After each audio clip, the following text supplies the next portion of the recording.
The village of Rajpur lay under the shadow of a greedy and cunning landlord named Jam. His name sent shivers down the spines of poor farmers who toiled endlessly on his lands, only to see their sweat and sacrifice stolen from them. Jam's mansion stood atop a hill, overlooking the fields where men and women bent their backs from dawn to dusk, knowing that no matter how much they worked, their lives would never change. One evening, as the sun dipped below the horizon, Jam sat in his grand courtyard with his loyal servant Mangu, sipping sweet tea and chuckling to himself. "These poor farmers," Jam sneered, running his fingers through his gold rings. "They work like oxen, yet they barely have a grain to eat. Meanwhile, I sit here, watching my warehouses fill with their crops." Mangu, standing obediently by his side, nodded eagerly. "You're right, master. No one dares challenge you. They fear you too much." But just then, a timid knock echoed through the grand doorway. The air grew heavy with silence as a frail yet determined farmer stepped forward. His name was Birju, a man from a neighboring village, his clothes tattered but his spirit unbroken. "Landlord," Birju began cautiously, wringing his hands, "I have heard that you lease land for farming. I wish to rent a piece of your land for a year." Jam leaned back, a smirk curling his lips. "Of course, Birju," he said smoothly. "But understand this, there are conditions." Birju's heart pounded as he gulped.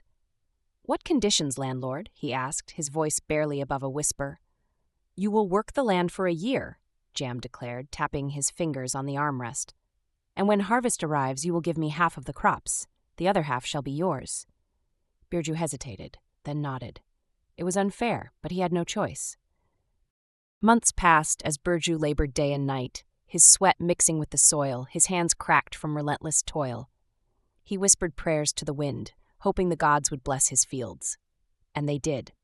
When harvest season arrived, golden crops swayed under the soft glow of the autumn sun, filling Birju's heart with hope. At last, he could feed his family without worry. But his joy was short-lived. One afternoon, Jam arrived, his expensive silk robe brushing against the dirt path as he approached the fields, Mangu trailing behind him. "Ah, Birju," Jam purred, surveying the crops with hungry eyes. "You've done well this year. Now, as per our agreement, half of the harvest is mine." Birju swallowed his sorrow as he watched Jam's men take the best portions of the crop, leaving him with scraps and broken grains. The landlord's laughter rang through the fields, a sound that sent a chill down Birju's spine. As the sun set, he sat outside his hut, his head heavy with despair. His son Kishan, who had recently returned from the city, noticed his father's distress. "Father, why do you look so troubled?" Kishan asked, kneeling beside him. Birju let out a deep sigh. "Son, this is our fate. Men like Jam feast on our labor, and we remain with nothing but dust." But Kishan's eyes burned with defiance. "Not anymore, father. Leave it to me." The next morning, Kishan approached the landlord's mansion, his steps steady and filled with purpose. Jam, intrigued by the young man's confidence, leaned forward in his chair.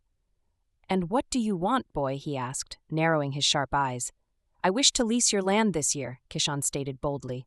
Jam let out a low chuckle. "Oh, you think you're smarter than your father? Very well," he mused, stroking his beard. "But I have a new condition. This time, you will keep whatever grows beneath the soil, and I shall take whatever grows above." Kishan's lips twitched into a knowing smile. "Agreed, landlord." Instead of rice or wheat, Kishan planted potatoes, his hands moving swiftly through the earth. When the harvest came, Jam and Mangu arrived, their chests puffed with victory. "Now, Kishan," Jam announced, rubbing his hands together, "it's time for my share." Kishan gestured to the empty field. "Of course, landlord. As per our agreement, take whatever grows above the soil." Jam's smile faltered as he realized the only thing above the soil were potato leaves, worthless and inedible. His face twisted with rage. "You tricked me," he bellowed, his fist shaking. But Kishan merely shrugged. "I followed the rules, landlord. You asked for what grows above." Mangu gasped, his eyes wide with disbelief. "Master, that boy is too clever," he whispered. But Jam was not a man who accepted defeat easily. "Fine," he spat through gritted teeth. "Next season, I will change the terms. This time I shall take what grows beneath the soil, and you will keep what grows above." Kishan met his gaze fearlessly. "Agreed," he said without hesitation. That season, Kishan planted wheat, his plan already set in motion. As the fields turned golden once more, Jam arrived, his confidence restored. "Now, Kishan," he smirked, "time to collect my share." Kishan nodded. "As you wish, landlord. The roots are yours." Jam's face turned deathly pale as Kishan effortlessly collected the wheat, leaving him with only worthless roots. Mangu groaned. "Master, he's outsmarted you again!" But Jam's fury knew no bounds. He clenched his fists, veins bulging from his forehead. "Enough of these games," he barked. "Next time I shall take both the top and bottom parts of the crop. You will keep only what grows in the middle." A shadow of amusement crossed Kishan's face. "As you say, landlord." That season, Kishan planted sugarcane, the stalks growing tall and firm under the sun's warm embrace. The village watched in suspense, whispering among themselves. What would happen this time? When harvest day arrived, Jam strode into the fields, his steps filled with confidence. "Well, Kishan," he sneered, "I believe you have no tricks left." Kishan simply gestured toward the towering stalks of sugarcane. "Please, landlord," he said politely, "take the roots and the top leaves." Jam's smirk faded into horror as Kishan effortlessly cut the middle section, the sweetest and most valuable part, taking it home while the landlord stood speechless. Mangu clutched his head in frustration. "Master, he's done it again!" The villagers, watching from a distance, erupted in murmurs. Kishan had outwitted Jam once more. Jam's entire body tensed with fury. His hands clenched into fists as he realized he had been fooled once again. The humiliation burned hotter than the midday sun. The villagers, who had always cowered before him, now whispered behind his back. He could feel their eyes on him, mocking his repeated failures. Mangu, standing beside him, dared not speak. Jam's mind raced. He could not allow a mere farmer's son to defeat him. His pride was at stake. "Enough of these games, Kishan!"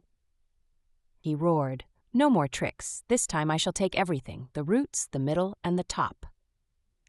Kishan nodded, his face unreadable.